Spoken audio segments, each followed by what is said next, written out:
All right, y'all, what's good? This is episode 4 of Real Fan Sports Podcast. Tuning in again, you already know. You got your boy JoJo, Jacksonville Finest, as always, Julian. Stranger Danger. We got Fins Up, Gabe. Fins Up, Follow Gabe. our Instagram. Fins Up, Real Fans Gabe. Podcast. Let's go. What up, y'all? What's up? What's up? We missed last week. A lot going on in the sports world right now. A lot to talk about. So, Yo. Go ahead.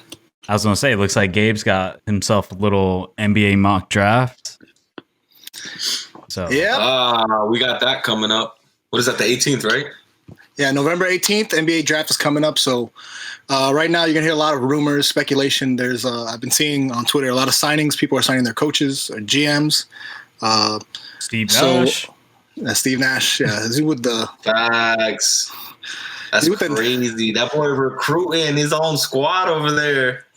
But he got his assistant. He's with Brooklyn, right? Phoenix back.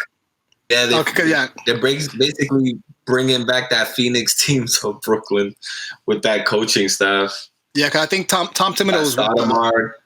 Yeah. I don't know about player coaches, man. Every time there's a player coach, they never end up really doing anything, except for Steve Kerr. Yeah. Or how about look at Jason Kidd? Jason Kidd sucked. Yeah, exactly. They brought him to Brooklyn, got rid of him. He went to Milwaukee, and then I don't know, somehow became assistant in the Lakers, and now he got a ring. Who's another one? There's another one, isn't there? I mean, player coaches. Are you talking about old or like recent? Because like Isaiah Thomas was a player coach. There's in the NBA, I know. There's another one that came the same time as Jason Kidd. I can't remember. Well, I mean, like Luke Walton was a player coach too. Like, you know, he was coaching. He didn't do too well either. Was Larry Bird a coach, or was he just the GM? I think he's just been a GM. Yeah, I don't think he's ever coached.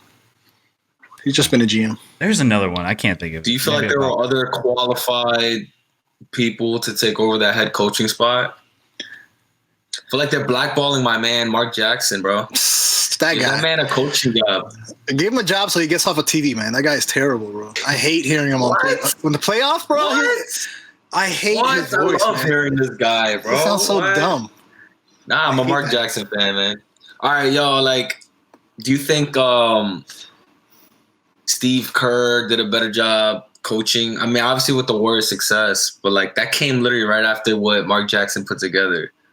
So was it coaching, or was they got rid of him a season too soon? Nah, I mean, but the thing is, he's able to stay consistent and keep the team together, and I think that's important.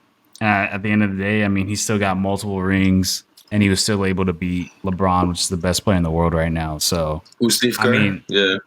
I mean, the thing is, if you're a bad coach, we had the same question about Eric Spoelstra, like back in 2010, 2011. Like, is he really that good of a coach, or is he just the product of being a part of a stacked team?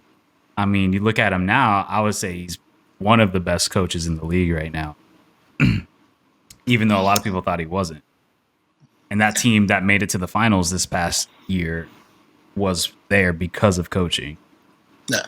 And he matriculated his way up. You know what I mean? He wasn't just a guy, you know, a player coach. I think he played like in college. Wasn't there Jimmy Butler he did like a tribute to him? He wore his Eric Spoelstra's like high school jersey or college jersey or something in the bubble or something. You guys see that on Twitter? It was like a nice little tribute. But I mean, as far as like Eric Spoelstra, I mean, he matriculated his way through. Like he was a video guy, you know, as far as any analytics, you know, post game analyzing of games, he was a guy watching all the games, you know, and doing scouting on other teams as well. So I know Eric Spoelstra's, you know. I know who Derek Fisher.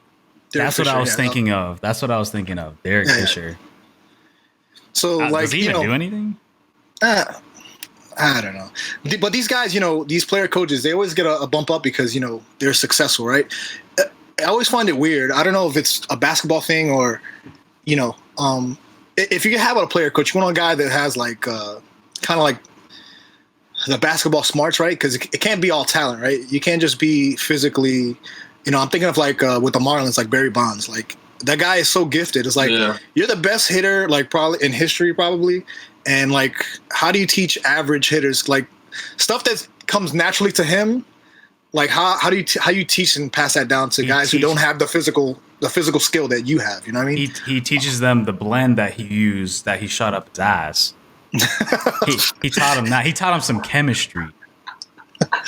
So when it comes to look, you want to mix some of this tea with cream in the clear.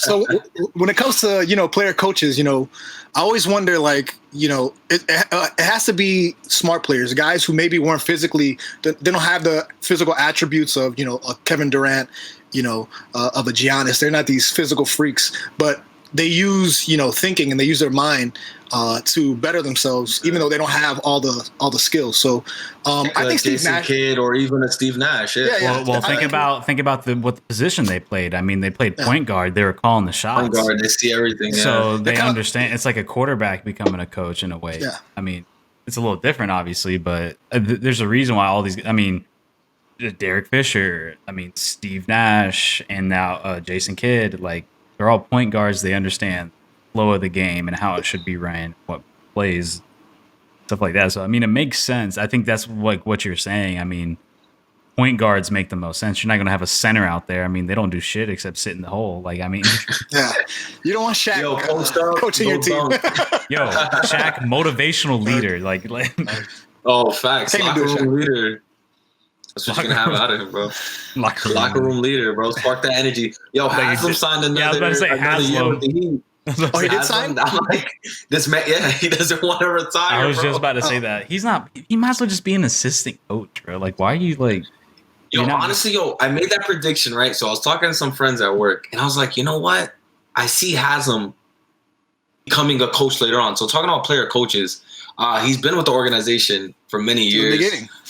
He's around the coaches all day. He's in the locker room. He's still supporting. I'm pretty sure he's studying, and I think they're prepping him to stay within the organization as well. I see that coming in the future as potential assistant coach, maybe head coach 10, 15 years down the line. Who knows, bro? How old? But he's not going anywhere. He's old, man. He's almost in his – if he's not 40 yet – 40s, right? He's got to be 39. I don't know, like 38, 39, around there. Well, you got to think he came in with Dwayne Wade, LeBron, and Dwayne Wade's out, so he's still playing. LeBron's still over there. Yeah. He's still got a couple years. But you could say Haslam didn't really play the last he didn't have some 4 seasons since the last championship. Since they won the last championship, he is 40. He just turned 40. Wow. Hey. He was born in Miami, so this is his hometown team. I did not know that. Yeah, Miami native. He played in UF. He's still in Florida. He's a Florida guy, man. Yeah. I did not know he was born in Miami. I know he was a Gator. I know that. Yeah, he went to UF. Yeah, that's all right, bro. He's raised out here in Miami. He's not going anywhere. He's announced his 18th season. Wow. Yeah. Did you hear the story with him and Dwayne Wade? 1 year, $2.5 million. Just sit and cheer. That's amazing. Did you hear the story with him and Dwayne Wade? How I think Dwayne Wade got it. Dwayne Wade got one of his cars stolen, and they found the car, but inside the car there was jewelry, and this was like in Miami. So Haslam went to Dwayne Wade. He's like, "Hey, I heard you didn't get your jewelry back. It's like, you want me to go find it?" And Dwayne Wade was like, "Yeah." And Haslam was like, "Now, I'm gonna get it. However, I can get it. You're gonna get your chain back. I mean, I can't tell you how you're gonna get it back, but you're gonna get it back." And Dwayne was like, "No. Because UD is that dude, man. UD is still, nice.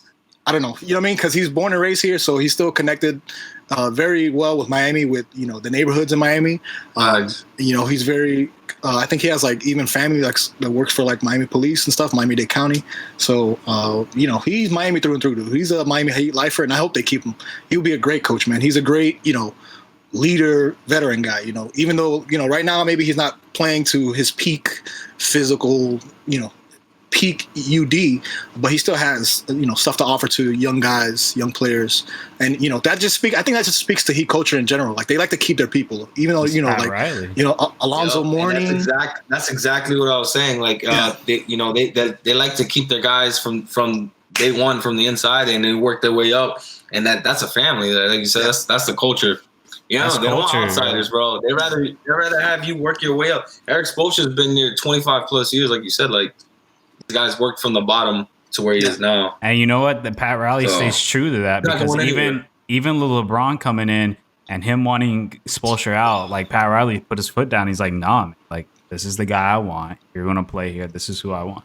Like, and it's all culture, man. It all starts from up top and it comes down. Yeah. It trickles down. And I mean, you see that in all sports. I mean, shit. Look at Bro, my. there's some organizations that really need to work on that. Look bro. at my It's fucking not what organization. My fucking Trickle organization. down, bro. The Jags are fucking terrible, dude. It's like the Oh, Patriots, no. bro. It's culture. It's culture. Somebody better go call the Knicks and help them out, bro. I might have to go Yeah, apply. Maybe I can make some changes over there. As long as KD's in Brooklyn, they're going to remain irrelevant, dog. They're going to be another irrelevant New York team, man. Bro, you still think they're going to tank for Zion? Do you think they still think he's available? I don't know, man. Listen, the Knicks, dog. Do you remember when the Knicks? I think they signed, or did they trade for him? I think they traded for Derrick Rose. This was when Derrick Rose left Chicago, and Well, then they had Yeah. the Rose, Melo, Joakim Noah combo. Yeah, Yeah, they 'cause then they brought signed- them over. Yeah. And I remember Derrick Rose was like, "Oh, hey, big three." He's like, "Hey, everybody's saying we're the big three, or we're the." I'm like, Well, the media. That's what It's New York. It's New York. You can make a game-winning basket, and they'll hype it up to the end of the century. Like, I mean, look at that's not Jeremy right. Lin. Look at Jeremy Lin. Facts. I mean, yeah, I was exactly what I was going to talk about. I was in New York for Linsanity, bro. That story is ridiculous, but hey, he retired a champion. Where's with the Joe? Raptors. Where's Joakim Noah now? I don't even. Oh, know. he was playing. he's bro. still available. He's still playing. Is he? I feel like I haven't I heard can't his even name tell in a minute. He was Bro, he was in balling. the playoffs. I This remember is our new him. segment called "Where He At." Where he at now? Yeah, I remember like watching him at Florida and even going to Chicago. Like that guy was a beast. Like he went off. But then Current team, the Clippers. He's playing on the Clips. There you go. think about it. He's been on the league for a while now. Yep, bro. Because Derrick Rose is never the same after he tore that ACL. Nope. And then he's never the same. Kim Noah's been playing since 07. Well, Where's also Derrick in the Rose US. just at? Was he oh my God, where was he just I want at? to say like I just saw him weird- play. He was in the playoffs. Yeah, I want to say a weird team. I don't follow these guys, man, because I only I keep on wanting to say the Lakers, but I know it's not the Lakers. He played for Detroit Pistons. Right now? I could have sworn. 2019, 2020. He Yeah. played 50 games, 26 minutes a game, 15 attempts at 50%. So yeah, Pistons. Where he at with the Pistons? All right. So I thought he was somewhere else.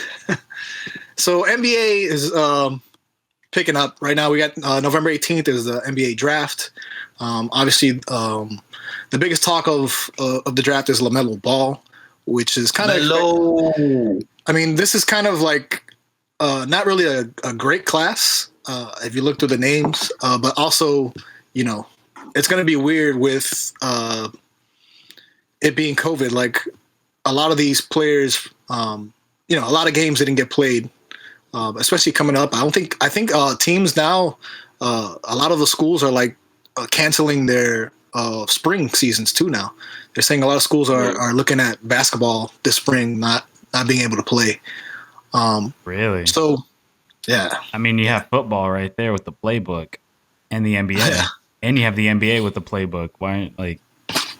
NCAA is weird, bro. They never know what they're doing, even before COVID. Bro, they make their own rules, man. So there's not really LaMelo Ball is really the only notable name, and it looks like the Timberwolves, Warriors, Hornets, and the Bulls have the top picks, and I don't really see any.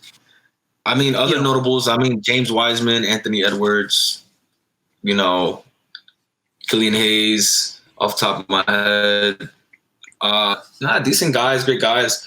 I didn't see LaMelo play. Is he really that good, or do you think it's just the name?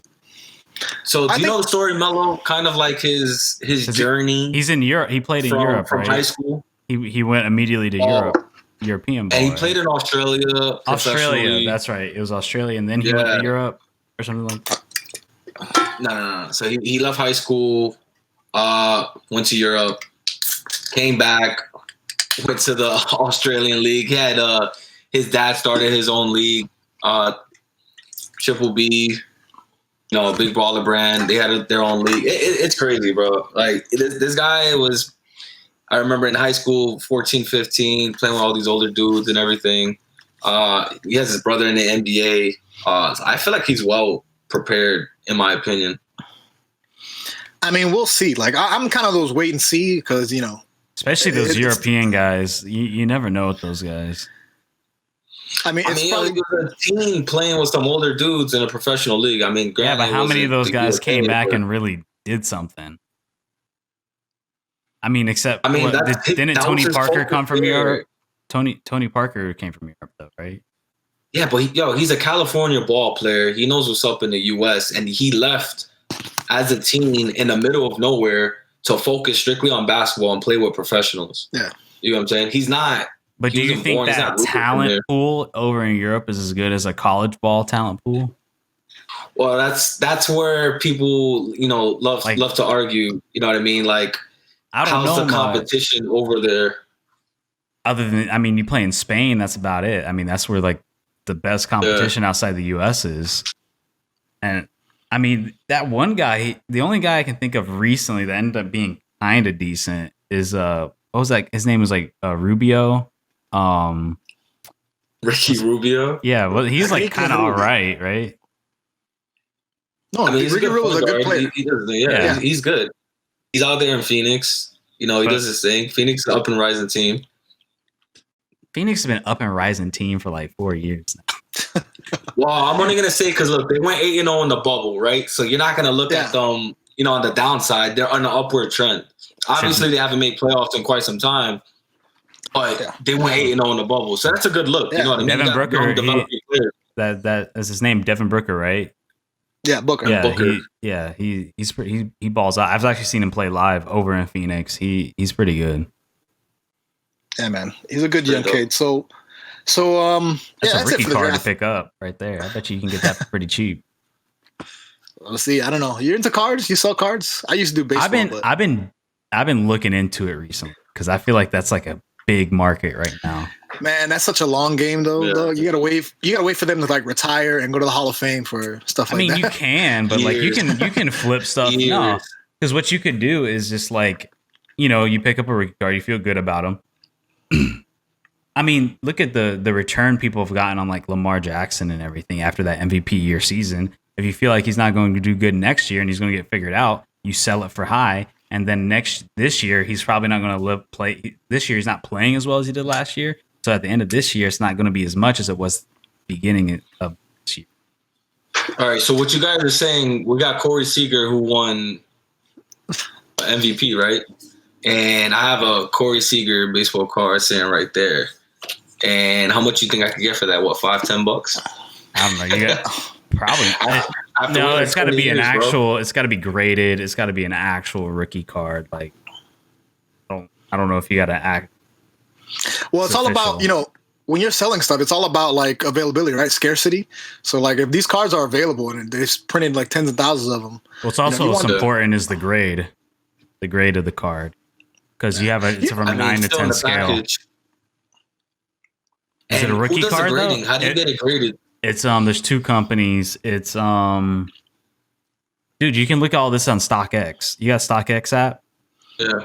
You can look at all that right there. Yeah. Look, you can look at all that. I'm telling you, sports cards are like the new wave. Like all the people that are doing the sneaker shit, they're moving to sports cards because there's more money in it and there's more inventory. It's more like a stock market type of thing over there in baseball cards, especially baseball. And basketball's been on the rise. Football's a little iffy because there's a lot of injuries, but like basketball and baseball is like kind of where it's at. And this has to be rookies. Like nobody wants anything that isn't a rookie. I don't know. Wow.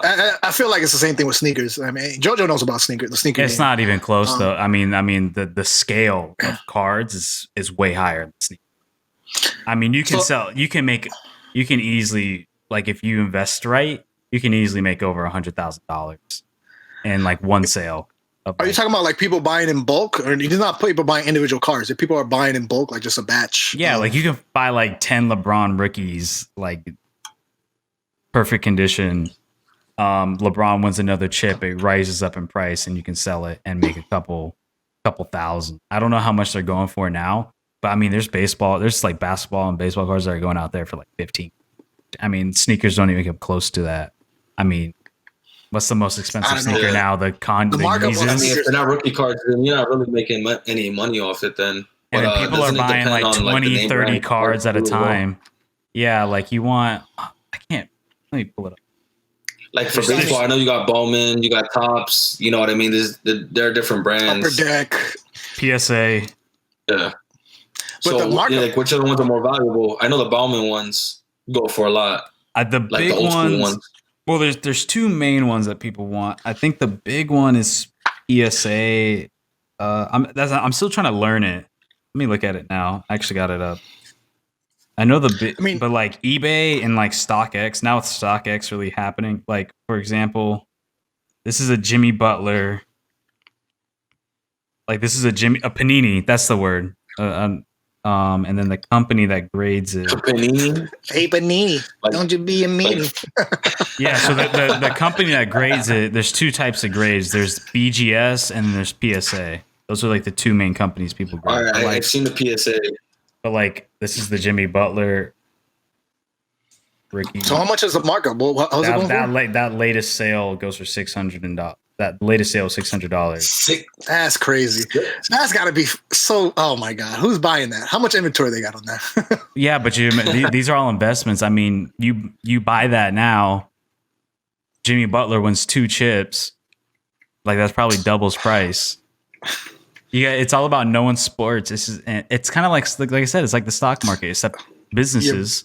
You're buying a horse, or you're betting on a bunch of baseball cards still in the packaging, right? Is it worth it to open it now or just wait like 20 years? No, you want to open the package to see what it is. Oh wait, you're talking about like you already know what it is? I was because they do like the packs that you can buy. No, and it's kind of like a gamble. Packs. It's like they're like 7 cards in there. I have about 30 packs of baseball cards. Open them up and see what you get. Bowman's like 75th anniversary or something. Yeah, I don't know. The big ones are like these paninis, and it's like you know what? Now we're on the topic. I'm gonna grab them. You're gonna grab them now. I got some scattered like Marlins, the inaugural Marlins cards, but they're scattered. They're not even. You know, here we go. If I had to guess, they're honestly not worth anything. Yo, look at this. What brand is that? Baseball cards. Those are just random teams, or that's just random players, right? It's Topps. I got a mix between Topps and Bowman. Where'd you get that at? Did you? Yeah, I know. I do know the big brands you want. When I used to work for the Marlins, you know what I mean. You had access to certain things. How many bobbleheads do you have for the Marlins? That's a topic for another day. I have so many. Look at the latest sale for this Kawhi Leonard. In every corner of the apartment. Kawhi Leonard 2000. What is that? I see 4 numbers. What is that? That's 2,000. Oh man, that sold for 2,000. Bro, that's telling you it's sold already. It's not even on the market. Yeah, that was the last sale. The last sale sold for 2,000. It was a PSA graded 10, which means it's a perfect card, like perfect condition. Wow. They just bought that for. And you can look at all the latest sales. And you'll see like anything, it drops kind of drastically after 9, but you can buy like 8s and 9s, and there's like a whole market for like the lower ones. So these are all 10s, and if you see like these 10s, they're going for 2,000-3,000, and that's crazy. Then that 8 is the grade 8 is going for 500.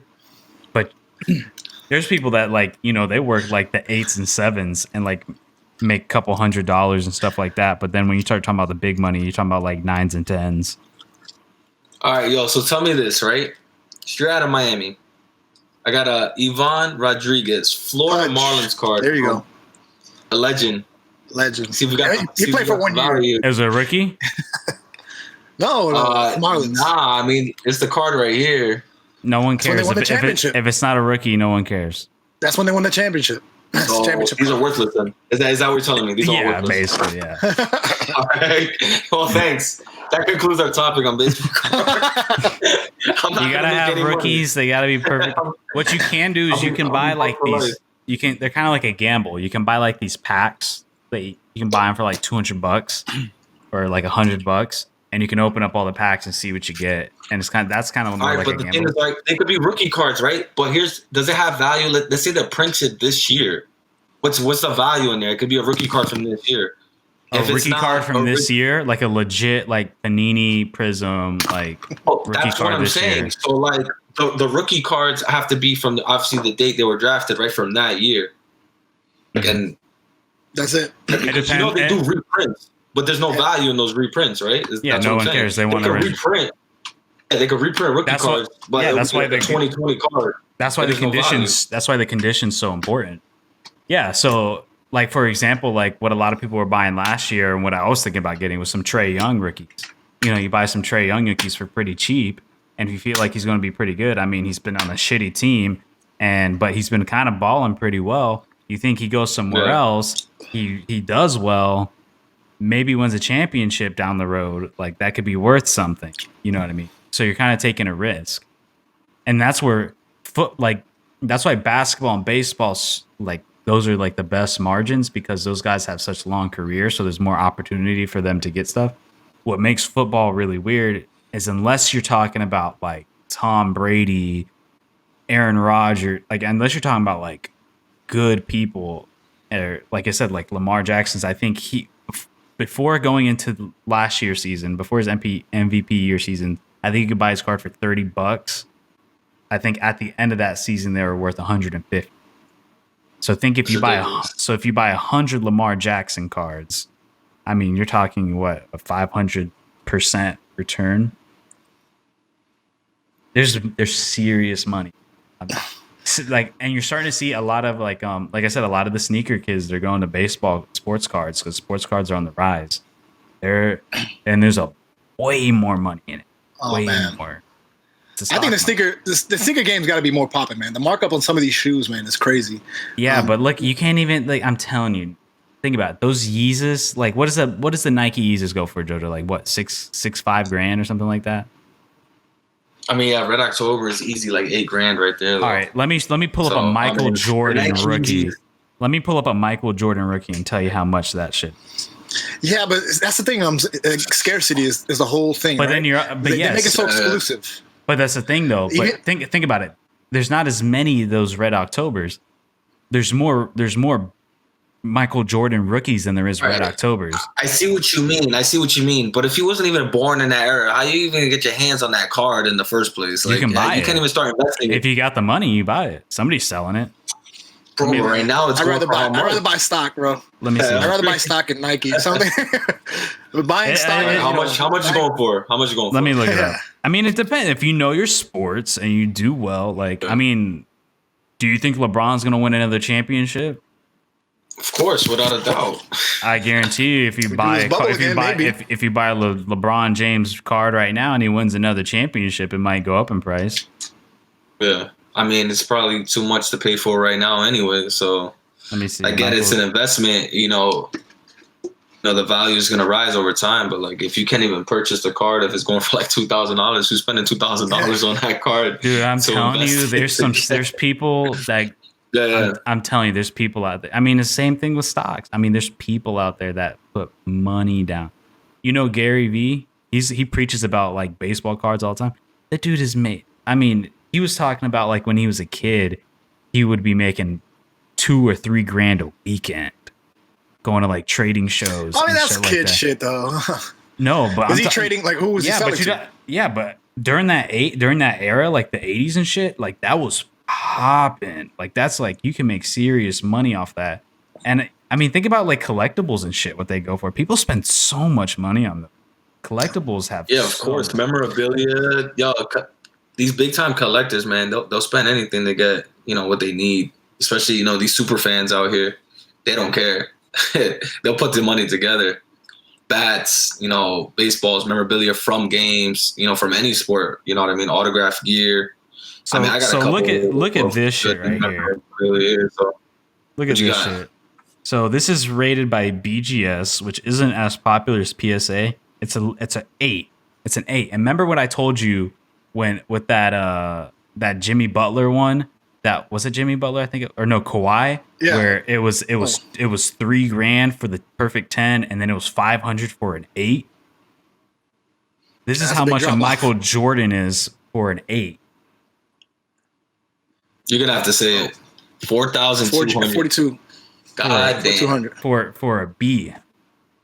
And what's the name brand of the card? This one is a Fleer. So what kind of rookie card is that? 1986 Fleer rookie number 57. Ooh. So Fleer is the company, and they it's card 57 out of 132 for that collection. Yeah, for that specific card. Yeah, I think Fleer was a more popular card back then. Like I said, I'm still trying to learn all this. I'm still trying to like figure this out, and it's one of those like if you know sports, like a lot of them are kind of safe bets. Like when you look at it. Yeah. But like, all right, so what's going to be your next investment? Let us know. Bro, like, there's another Michael Jordan one. Give us the Julian guarantee. Bro, there's another Michael Jordan one rated at 8.5 by BGS. It sold for $6,500. Yeah, the Last Dance and everything. It brought all this hype around Michael Jordan. True these collectors come up. No, I agree. I'm just saying, like, that's why these recently sold prices. You got documentaries and stuff. People get their blood rushing in them. They're like, "Yo, I need this. Like, I need to get that." But these were high before that. But I wouldn't. Yeah. I'm not denying that it probably boosted it a little bit. I'm actually looking at it now. It looked like it did rise a little bit. Like in August, the BGS 8.5 went for $6,500. Like, damn. All right, so give us the guarantee. Who you got next? Where should I put my money, Julian? Tell me. Give us the next card we should invest in. Right? We got Mr. Sports Analyst card. I've honestly really been thinking about Trae Young. I would really say Trae Young. I've been really thinking about it. Trae Young. Or you can say Zion too. I mean that's. I was thinking Zion initially. You can get that for pretty cheap. I mean, think about it. Zion is probably going for maybe $30-$40. Who knows? 5 years from now, that shit could be worth like $5,000. We'll see. Listen. Greg Oden was a bust, so we'll see what happens with this guy's career. Yo, Greg Oden was a bust. Julian put his money into Greg Oden cards. He lost. How much is that Greg Oden going for? Look at that. Look up an 8. An 8 for Greg Oden. That should probably go for 50 cents. Might as well get. So for right now, Zion Williamson 2019 Panini Prism rookie card number 248. Last sale, perfect 10 was $560. $560. All right. So here's the thing. I understand the rookie cards. It's just like for me, it's like which companies to buy from. Like which ones are more legit. I think currently to buy these cards. Currently, you want to get Panini. Like almost all these cards are Panini. All right, so Panini for any sport or just basketball? Probably any sport, honestly. Like Panini Prisms. I'm sure they sell more than Yeah, like Panini Prisms are like the perfect. Like that's like those are the ones. Panini Prism rookies. I'm not like deep enough into like know about like unless you got like the the more low key ones. Like I said, I'm still learning and figuring it out, but like. I do know like the big ticket ones. And I'm gonna have you resell them for me. All right. And you get a 15%. Jojo, that whole stack is probably like $5. Like they don't just give those for free. Like no, honestly, I looked up the Mookie Betts card I have right here from Boston. And this is Bowman, sorry. Correction. With tops. $5. Off this one card alone. I think with Topps, I think Topps, from what I understand, I'm not 100%, so don't quote me on this, but I think Topps used to be the shit back in the day. But I think from what I've heard, like in the 90s, the sports card industry really took a hit because in the 80s it was really popular. So no, I take that back. It wasn't in the 90s is when it really popped off, and then in the early 2000s. those companies, they wanted to capitalize, and so they started making more and more cards. And then it got to the point where it got so saturated with cards that that 2000 era, like you could, that was when they first, like, I guess you could, it really like messed with the whole industry. So now it's starting to slowly bounce back from that. And I think Topps is one of the reasons because of that, because they release so many cards. That's from what I understand. Yeah. Damn. But I do know for a fact that I heard that the 2000s was a dry period because too many cards. Damn, who would have thought we were even talking? Who talking about sports cars tonight? That wasn't even on the topic list. Financial advice. We're giving financial advice. Invest in card. No, but seriously, if you really think you know your shit, like, and you know, some of them are, you can go safe bets. Like I think, you know, Jimmy Butler might win a championship this year. You know, I mean, not this year, in his career. And he wins one. I mean, that value of that card's going. You know, you think he's going to have an MVP season? Like, you sell high on that MVP season. There's two ways to play it. I mean, you can play it season by season, or you can play it, or you can play mid-season. You can play the long-term investment over career, or if they have, you know, if they have an accolade, you know, if they win an MVP any other award, and just go off that and just flip. It's a stock market. It's a stock market. I mean? Or if you see somebody's rising, injuries kill. Injuries, you know, play a lot of. That's why football, you know, the value for collectibles and stuff. Yeah, that's why football is tricky. But yeah, like if you see somebody halfway through the season like balling out, maybe you sell high, but then you look at that rest of the end of their season, it's really tough, and he lost, like, you know, he lost his support player or something like that, and you think it's going to drop off. You know, you sell it high mid-season because he made an all-star team, but you don't feel like he's going to fall off towards the end, you know, and the. So is that kind of like what you do with your Jacksonville gear? So while they're doing good, you know, they won a few games, you start racking. Dude, I sold high week one. They fall off. I sold high week one. You put everything in the closet. You get rid of everything. Garage sale. You lose all your value. I sold everything after week one. We were 1-0. So high. It sucks. 1-0. It sucks though because. Yeah, it sucks though because, like, I know football more than anything, so I wish the market was really in football, but, like, you know, I just got to really study up on basketball or baseball. Yeah, it's like just get expert in one thing, and then, you know, you can always expand it. You know? I wonder how much those for what's that dude's name from the Padres? Fernando Tatis, yeah. Tatis. I bet you his you can get pretty low. He's a good little player, relatively low. I wouldn't know if I had rookie cards or not unless I open these, though. Just open them, dude. Just look. You got to assume. So it has all MLB players in there, right? It's not just Marlins players. Okay. Oh, it's I can see in the front. I got an Andrew McCutchen when he was in Pittsburgh, but that's a pack. There's, like, you know, 7 other cards in there, so who knows what's in there? I can only see what's in the front. Yeah, open them. See what you have. I mean, look at what that specific brand goes for. If I opened it up. You have to know what cards are in. Nobody's going to buy a pack. I mean, people buy a pack, but when people buy packs, people it's buy more bulk. They buy bulk. No, but like people buy randomized. So the thing is, people buy randomized packs for like $200-$300, and then those are kind of like gambles because you don't know what's in the pack. You're buying that specifically from the company. So like, so what happens? It's like Storage Wars. Yeah. So like the companies sell packs. And then you can buy packs, and it's randomized, and hopefully you can get the golden ticket. But then what I was just showing you guys was that's resale. That's stuff people already found in packs and shit like that. Or if they just bought off somebody, all that's resale. Like the pack stuff, that's where the cards come from.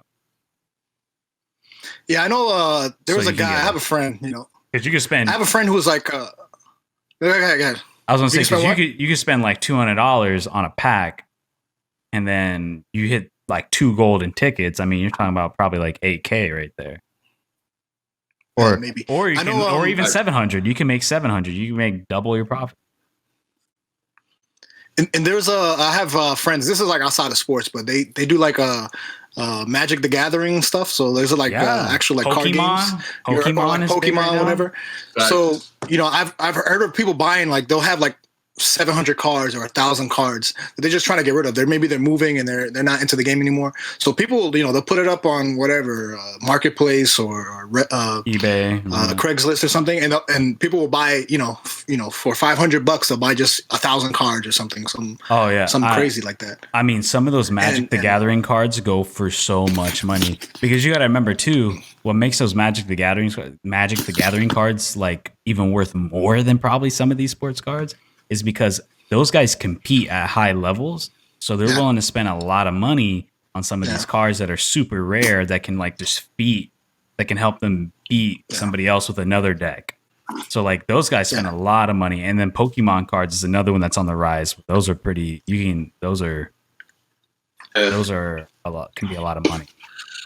I think that was the last time I was in the cards, bro. I collected baseball and then Pokemon when I was like middle school. And then when I got into high school, kind of dropped it, bro. I'm telling you, look at some of those serious card collectors. I mean, those guys got hundreds of cards.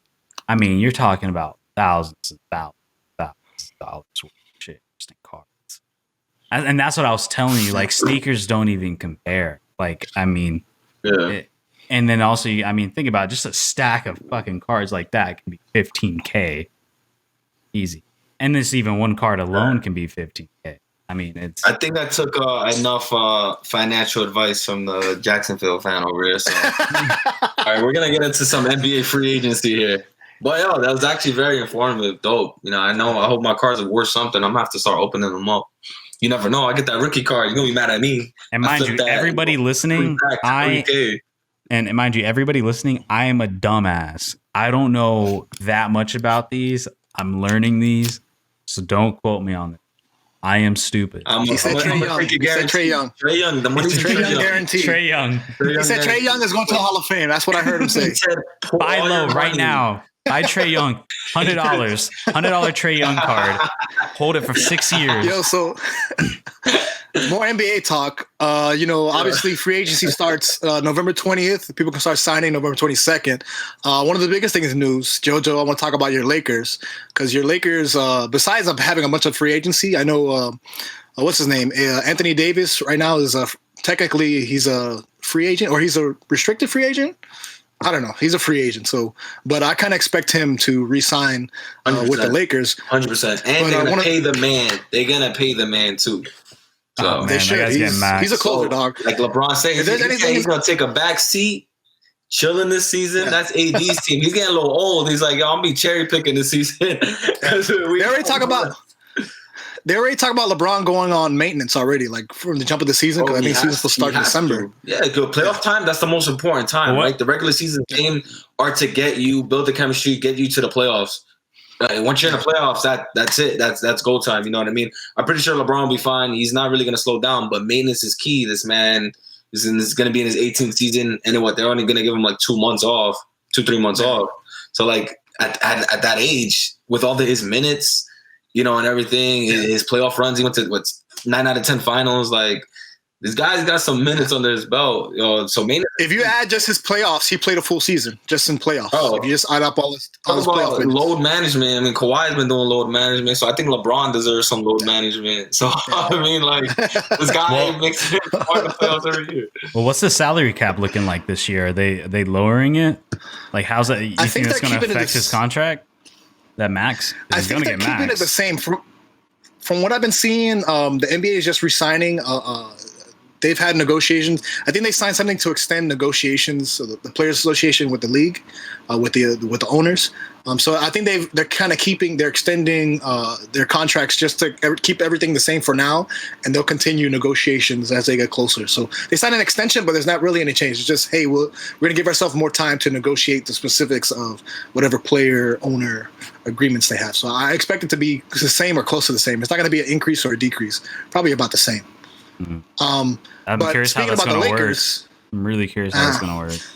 I mean, we'll see as the NFL season gets closer to December. Because NFL already said that they're lowering it. It's not going to be a tie. So I'm curious how NBA is going to be able to manage to keep up that out. But you already know NBA be balling, bro. But when you think about it, NFL is allowing fans still, and they still have to lower it. So I don't see how the NBA is going to be able to maintain that salary cap, especially with no fans. And from what I've heard is they're trying to include the fans, the NBA. They're trying to have at least a quarter, maybe not full capacity, but they're trying to have some availability for fans to come in and watch the games. Bro, I don't know how it's going to work. An outdoor stadium. What's the play outside? The player's not going to play outside. I want to see these guys play street. I want to see these guys play street. Yo, it's during the winter in Miami. Bro, it's during the winter and the spring. I want to see the New York Knicks play over in that fucking, what's that court called with the maple leaf? Jojo, you know what it is. You're talking about the Rucker? Westbrook. Bro, they all have maple leaf. That's is it? The Rucker? I don't know. That shit on NBA Street. Westbrook. Rucker Park. That shit by Chinatown. I don't know.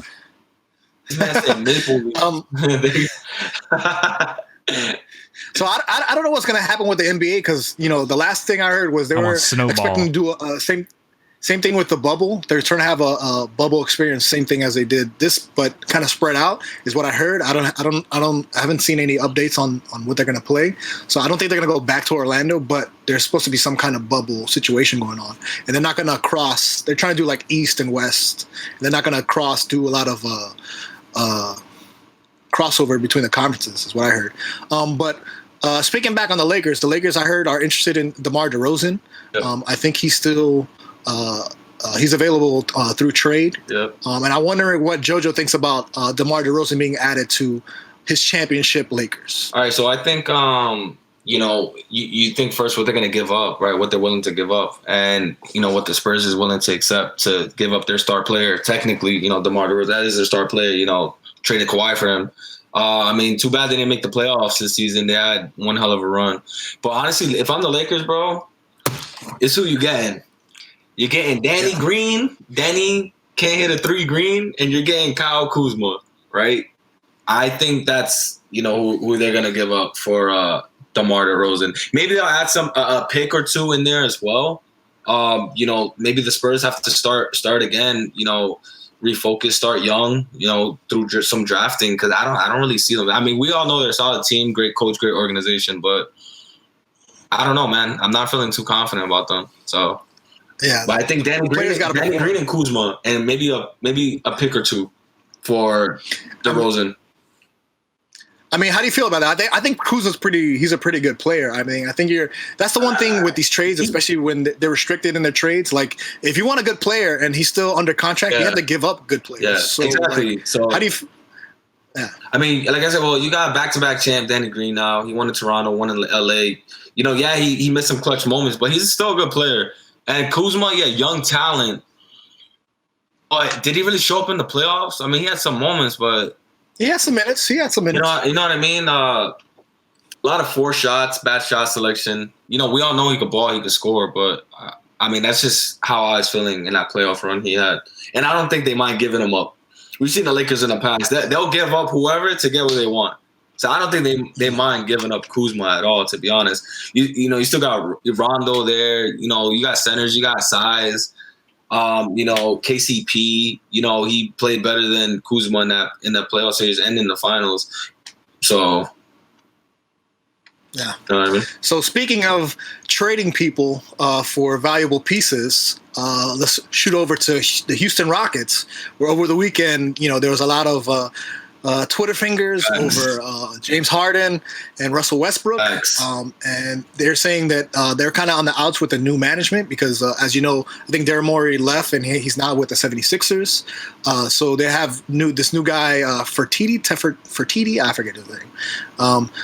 He's kind of like a minor owner of like the Rangers, and he's a Dallas guy. So I think he owns a minor owner in a couple teams. And they're saying how the management is not kind of speaking to them. So over the weekend, there was rumors of James Harden and Westbrook's bring on the out. It came out that James Harden made a public statement that I'm committed to the team. I want to stay with Houston, but it still seems like Westbrook has asked for a trade to leave the Rockets. So Westbrook is mad, and Jojo, I'm wondering what kind of teams do you think would fit with Westbrook? Because I've been hearing a lot of rumors. They're saying Charlotte. I've heard Charlotte's name put out there that they're interested in trading, and they're probably closer to a trade than any other team. But I've heard the Knicks. There was a little rumor on Miami, the Heat Twitter, that he might come to Miami, which I was totally against. But what kind of team do you think that Westbrook would be effective, seeing that we saw the experiment in Houston? I mean, I feel like, well, the whole thing with Houston, right? He went out, no bad blood against him, but he's playing with James Harden. They both want the ball in the hands all day. That's just their style of play. That's how he gets his stats. He doesn't really play that well off the ball, which he tried it. It's just not there. Like, that's just not his game. He's not a traditional point guard. He's not traditional. Yeah, so like he literally wants the rebounds. He wants to run it up the floor. To lead the play. He wants to score. He wants to back people down. He wants to do everything, to be honest. He wants to shoot threes. He wants to back people down in the paint, and he wants to shoot mid-range. He's not. He was probably the only mid-range shooter on Houston. Everyone else was either, three-point land. This man's the only that really posted up, got inside, or shot at mid-range. But to answer your question, I mean, I agree with Charlotte, but I feel like where he would feel like the man, right? And this could make or break his career. And New York needs something. So if they got it, I think they got to go for Westbrook, to be honest. The Knicks need something. They need a spark. It might turn out well. It might not. But for him, he'll get paid. And, in whatever team he has around him, I guess he's just going to have to make it work. I'm not saying he's not going to go win a championship or a deep playoff run. But if he wants the ball in his hands, he's going to go to Knicks. That's the thing with Westbrook. That's the thing. Because ain't nobody else gonna be doing anything with the ball. So, well, that's the thing with Westbrook. I don't think he could go to a good team. I mean, he wants to be the guy. He wants to be the guy, and if he goes to a good team, there's all these good teams already have somebody. Like if he went to Miami, that'd be awful. I don't even see Pat Riley wanting him because he's not a team guy, and he's gonna want team guys. I mean, I feel like as a team guy, I see the demeanor in that. I don't want people thinking like Russ, like he's all about the team. It's just his style of play. You know what I'm saying? Yeah, I'm not saying like personally, but I'm talking about his play. Like like you said, he wants to be the guy. He's going to have to go somewhere where he's going to have to make a name for himself. He's going to have to where they're going to have to pay him a lot. Maybe one good team I could possibly see, and I don't even know if they're in the market for looking for him, is maybe Boston. Because Boston doesn't really have the guy, and I could see how he can come in there with a good supporting cast. Well, I honestly don't see that happening because I feel like he'll ruin Boston's chemistry, and they're already so good, and they have such young talent. I don't think he would, but I'm saying if he was to go, I'm just saying if he was to go to a good team. To me, that makes the most sense if he wants to go to a good team. And what would Boston? Boston would have to give up a lot of their core for him, and which I don't think will be worth it. Yeah, in my opinion, he's gonna have to go somewhere that doesn't have anybody. He like you said, the Knicks, maybe. Probably his career would die there. But I mean, do you think the Bucks? No. What if that's what Antetokounmpo needs is a better point guard. But the thing is, he's not a point guard. On him all day. But Westbrook's not a true point guard, and that's the thing. I think there's going to be a clash. Greek Freak will have someone to set him up way better, and the attention will be off him because everything's they found out the Bucks game. Like they lock him up, they build that little wall, but they don't have anyone to really penetrate the paint, dish out, do all these things. And Russ is explosive. This is just a thought. I feel like. Yeah. Because the Bucks need a spark. They need someone else to bring the attention up. Because how do you expect the Bucks to get out of the East, bro? To be honest, they need somebody else. They need something. But they need something like that. And I just feel like, man, Westbrook he just wants to be the guy too bad. I think hypothetically, if Kyrie went to Milwaukee, that would fit better than Russell Westbrook. If hypothetically, Irving was on the market, but I could see that fitting. I mean, better. I love Kyrie, but they kind of say Kyrie ruins locker rooms, bro. Like he comes in with this weird energy. Pure play. I'm talking about off play. I'm talking about off play. Play. Yeah, I can see that. I can see that fitting better. Well, I don't know, man. Let's see how you got a 7-footer, you got KD and a net. Let's see how that works out first before throwing him with Greek Freak. It's kind of No, like I'm not saying similar. that. I'm just saying like if Irving was on the market, somebody of his, say, even if it wasn't him, somebody exactly like him, carbon copy, like I could see that fitting better with him more so than with Westbrook. I just feel like Westbrook just wants to be like this LeBron. Where do you think he would fit then exactly? Westbrook, dude, it's hard. Like, I mean, like I genuinely feel like he has to go to a team with nobody. Like, I just feel like he would have to go somewhere. Maybe New Orleans. I mean, I don't know. Like, yeah, but is that gonna? That's not really gonna bring him any success. I see what you mean, though. Yeah, but I don't think anybody's gonna want to pay him the money. Like, you got to remember, too, people got to want him. I mean, yeah. And obviously, these teams that don't have nobody is going to want to pay for him. I mean, unless they can pull together some package where they can get him and like some other, like 2 other guys that can support. You know what I mean? Like, nah. So we'll see. Well, I mean, coming up, November 18th is a draft. November 20th is a free agency start. So we'll see what develops next week as far as the NBA. But I do want to get into some NFL kind of interesting games of the week. So the first game I want to talk about this week is the Tampa Bay Buccaneers at Carolina. Ooh. And I think this game is interesting because last week I think we saw Tom Brady exposed. Like, we saw a terrible Tom Brady. And I think it's okay to say that because, you know, a lot of times when you have the GOAT and he plays well, everything, you know, everybody wants to congratulate the quarterback. And when they do bad, they want to say, oh, it's Brian Leftwich's fault for not making great plays or the coach's fault. Listen, Tom Brady was terrible last game. I think he put up 3 interceptions, some bad passes. It was AB's first game playing for Tampa or I don't know, man. I don't know what's going on with Tampa. So I think, you know, with Tampa Bay versus Carolina, I think this is definitely a win. Carolina can definitely – this is a competitive game, and Carolina can win this game. Not everything is going for Tampa. They're coming off of two not so pretty good weeks. I think they played the Giants before. Yeah, barely beat the Giants in that game, too. Yeah, barely beat the Giants. So this is kind of 2 bad weeks with Tom Brady, or 2 tough weeks for Tom Brady, let me say that. And I think Carolina, this can definitely be a close game. I don't see it being a blowout. And that's kind of crazy with all the talent that's around Tom Brady. You know what I mean? You have AB, you have Godwin, you have Mike Evans, you have Gronk, you have what's their running back? Jones? What's their Jones? What's their running back? Jones. These guys, you know, are playing. They have a lot of talent on the team, and I definitely think that this is a really close game of the week. And I'm wondering what you think, Julian, about kind of this matchup. I think it's going to be really interesting because they're both really big up and down teams. And I'm not going to put all the blame on Tom Brady last week. Obviously, he played like ass, but that whole team played like ass. I mean, from the defense to the coach to like everything about that game was bad. You know, that game that game set a record, an NFL record. Guess what it was? Was it for, I think I saw this. So what was it for? I think I saw this on Twitter. The least amount of rushing attempts in a game. Only 4 rushing attempts in a game. Are you serious? The previous record was 6. And you know what makes me pissed is that I had me pissed? I had Ronald Jones on my fantasy team. So that really made me there you go.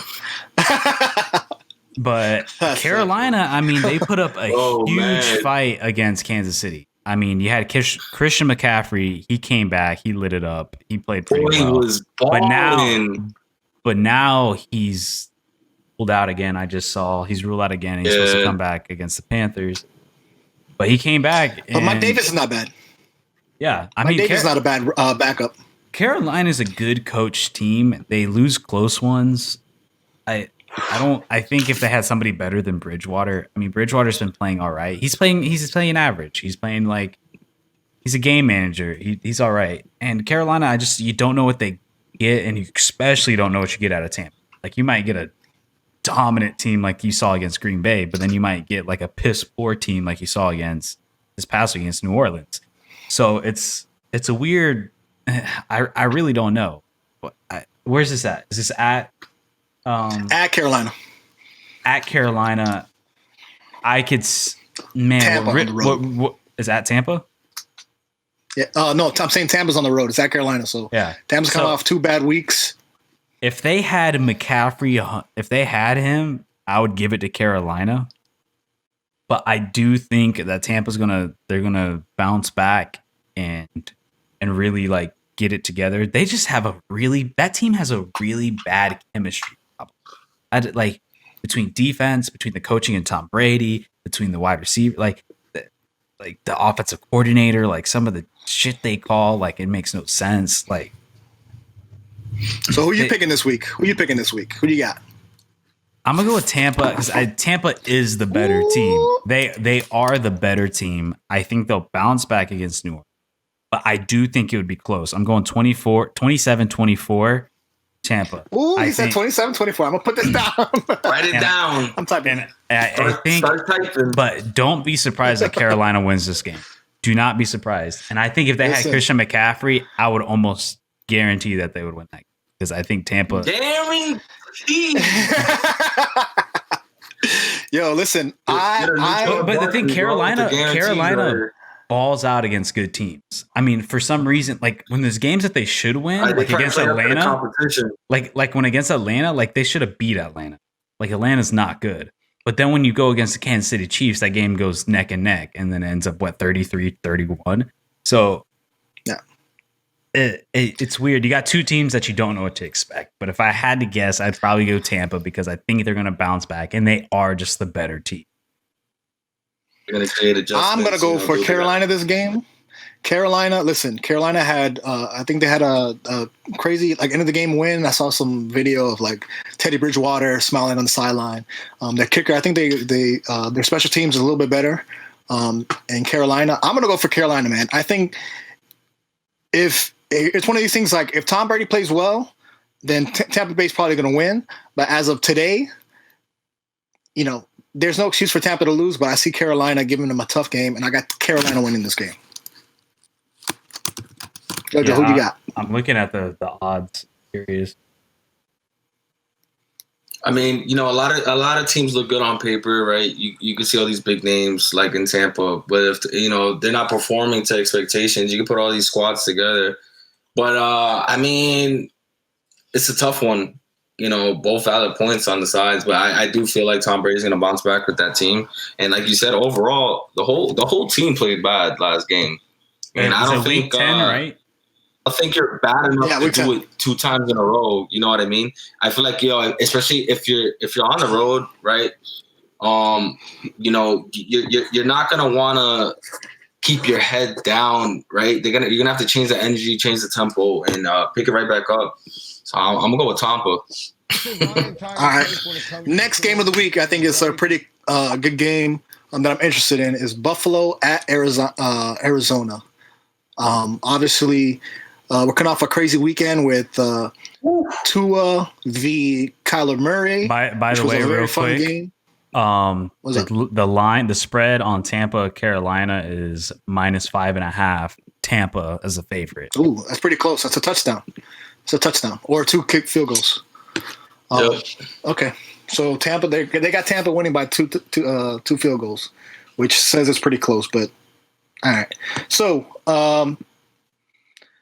Buffalo, Arizona. How are you guys feeling about this game? I think this is a pretty good matchup. I think Buffalo has been playing a little bit down. I think they've kind of settled to the mean as far as their season. But I still think this is a good matchup with Josh Allen v. Kyler Murray.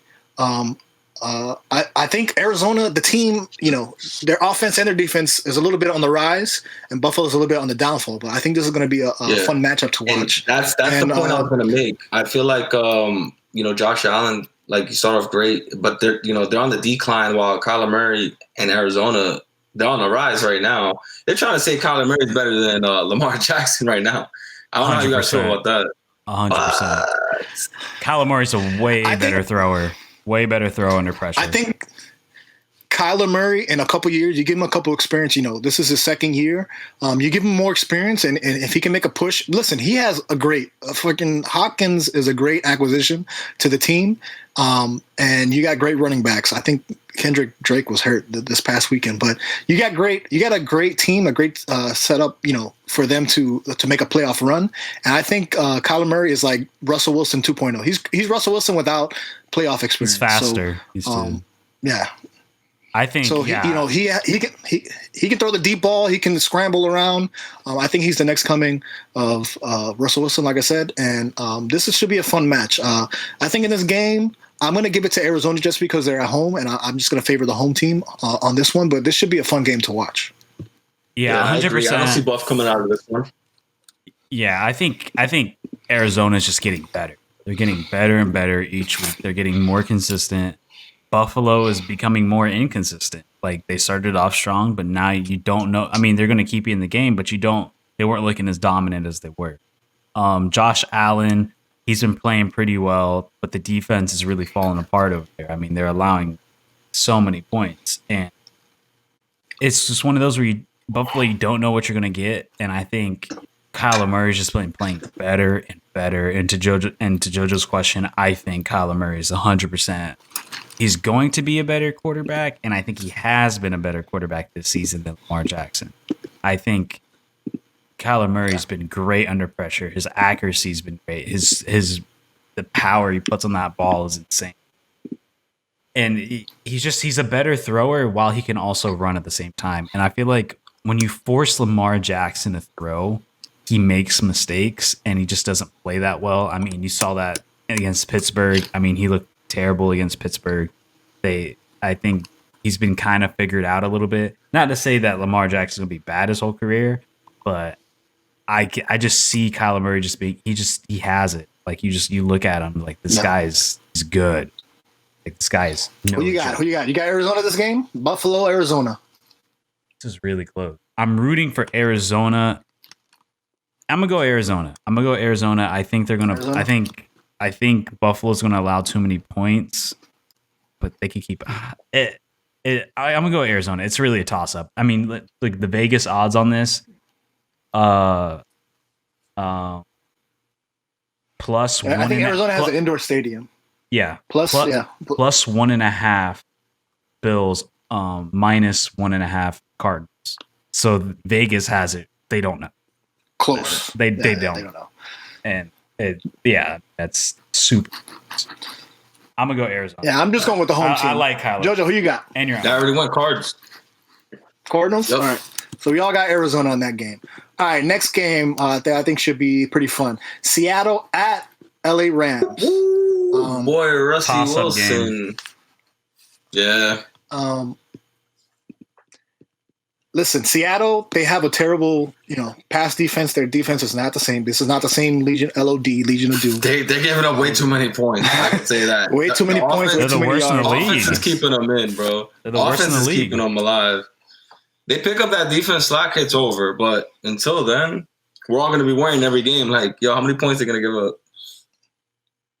But also, Jared Goff, hasn't been playing too well. I guess he hasn't been playing to an elite level. His whole career has been like that. There's a lot of expectations coming out of LA Rams. I still like the team, but I think this should be a fun. I hope this game is a shootout. So Seattle at LA Rams. I'm gonna go for Seattle because I have Russell Wilson on my fantasy team that I'm in with JoJo. So I'm gonna go with Seattle. Let's hope that Metcalf goes off again. I need Lockett to go off. That's who I need to go off. I think this game completely and utterly relies on how Jared Goff plays. And all you got to do is watch those first two drives of Jared Goff, and you know how the game's going to go. That's all. Like, you watch the first drive, and then I'll give you the second drive, and if Jared Goff's balling out those first two drives, he's going to have a good game. If he isn't, it's a bad game. The Jared Goff that you see those first two drives is the Jared Goff you're getting for that game. And his entire career has been completely dependent on inconsistency and if he's going to be good or not. And he has to have the perfect game plan put up for him. That's the only way Jared Goff succeeds is if he has the perfect game plan that Sean McVay puts for him on a silver platter that pretty much anybody can do. And I'll say the Rams defense is a lot better. I do not think it's going to be a shootout. I think it's going to be actually pretty close, solely because I don't think Jared Goff's going to put up that much points. And I think Los Angeles' defense is pretty good, and they can hold off Russell Wilson. And Ramsey versus Metcalf, that is going to be one hell of a matchup. That's going to be exciting to see. Top 10 Sports Center. But I'm going to go Seattle. I'm going to go Seattle because I don't trust Goff. I'm going Seattle. And the Vegas line on this is another toss-up. They actually have Los Angeles as a favorite, -1, Seattle +1. So they're talking about razor. Well, I mean, Los Angeles at home, so yeah, they give them the advantage on that. Yeah. So I'm going 24. I'm going 27-21, Seattle. Guarantee 27-21. I'm writing this down. You heard it here, folks. Right now. Yeah, let's put our scores. Put our scores, like so we can get an idea. Oh, you want the whole total? So I've been keeping track of the total. So right now, no, I'm talking about just 26. I was just talking about your score for the game. Like I said, 27-20. Just like me. I mean, you can put your score. I don't even know. I'll go 30-33. 30-33 Seattle. I can see that. I can see that. 24-14. You got 20. 24-14. 24-14. Oh, a little closer than. All right. Next game of the week. I'm just typing that in. I want to talk about games we're going over. Just a couple more, and then we'll do a quick lightning round for Pick'em. Los Angeles Chargers at Miami should be an exciting game. I'm gonna get close to the mic. So it's exciting. Tua game. I'm very excited. Listen, Tua is the truth. Tua is the franchise, dog. Okay? Tua is gonna take us to. You're gonna scare the motherland. Everybody says I get too close to the mic when I want to talk, so I'm gonna get real close. Listen, we have. It keeps on freezing on his lips, like. We got Herbert, who got his starting job by taking it from Tyrod Taylor because he got stuck in the lungs by a bad doctor. Herbert's been balling. Obviously, yeah, they stabbed him in the lungs, bro. You fucking deflated his lung. Some doctor deflated his bruised rib. Bro, that's terrible. That's terrible. So Herbert took over the job, and Herbert's been playing well. So obviously, LA Chargers, came up with their draft pick, going against another rookie, Tua, who went number 5, I think, first quarterback. Right? He was the first quarterback. No, second. So, he's second. The second one? Oh yeah, I guess Burrow. I'm sorry, forgot about that. The Bengals. I'm wondering what you guys think about this matchup. Miami's defense. Let me just talk from Miami's fans' perspective. Miami's defense has been playing well for the last 2 weeks. The Miami defense has they've been balling out. Now, we're hearing there's some players that are on the COVID list that came out over the weekend, like your number one, their defensive end, Wilkins, who was a big. I mean, also Ogba was another their other defensive end that played well. But they have a couple players that are going to be on the COVID list, so they're not going to be able to play next week. So that's kind of like a iffy, but the Dolphins have been playing well. They're at home. I think Tua can do it. I think this is going to be the last couple games, maybe the first game he played, really didn't know. The second game was kind of also iffy. The defense played well and kind of covered up for him. But I think this is a good game for Miami, man. I think it's going to be pretty close. But I got Miami in this game. Maybe 24-21. 24-21. I got Miami. Game-winning drive at the end or game-winning field goal? Possible. It's possible. Their kicker's cooking well. I think he broke the record last week. I think for the Miami Dolphins franchise, 19 kicks in a row or something without missing. Nice. So Sanders is kicking well. But I'm gonna go 24-21. Well, that lines up exactly with what Vegas is saying with the Dolphins -3. Dolphins -3. There we go. See, look, I should start betting some money, investing. Yo, go make your money. Julian's gonna do his cards. You should just go to Vegas. All right, I got. What you got in this game, Julian? So, Herbert has been playing out of his mind. That guy has been playing out of his mind. I think he is. I think so far. I mean, not to take anything away from Joey Burrow, but man, I mean, Herbert's been playing out of his mind. And don't get me wrong, Herbert's team is way better, and he has way more weapons. Keenan Allen is one of the most underrated receivers in the league, but like Los Angeles always finds a way to lose. They always find a way to lose. And I think it's coaching. I think it's Anthony Lynn. It all comes down to coaching at the end of the day. You cannot be giving up that much of a lead in 4 straight games, and your only win being against Jackson, which barely won. And like it's just bad coaching. It's something with the offensive coordinator, the defensive scheme. Like they hold back halfway through and they get a 3-2 touchdown lead. Like you gotta straighten it up. And I think this game's going to come down to how Miami defense is going to be. Is Miami defense going to continue the streak of scoring touchdowns to make it 3 games in a row? Or do you think you're going to see the same Miami defense you saw earlier this year, which they're playing decent, but they're not going to score any points? So it depends if you're going to get that Miami defense that is causing turnover. I think Herbert's going to give one up. And I think Dolphins are probably going to capitalize on it. I think Herbert's going to have the better game, but the Dolphins might win it. I think Tua is going to have a good game, but I think Herbert's going to have a better game. But because I just don't trust Anthony Lynn in that coaching, I trust Brian Flores way more. I think Dolphins might win this game because of defense. And I'm going to go 30-27. Score 30-27. All right, JoJo, who you got? Nice. Well, Chargers at Miami. Herbert has tossed multiple touchdowns in 5 straight starts, right? So he's thrown at more than one, touchdown in 5 straight games. Confidence level is rising, right? Again, it really depends, like Julian said, on that Dolphins defense. They are at home, so I feel like they have the advantage and the confidence.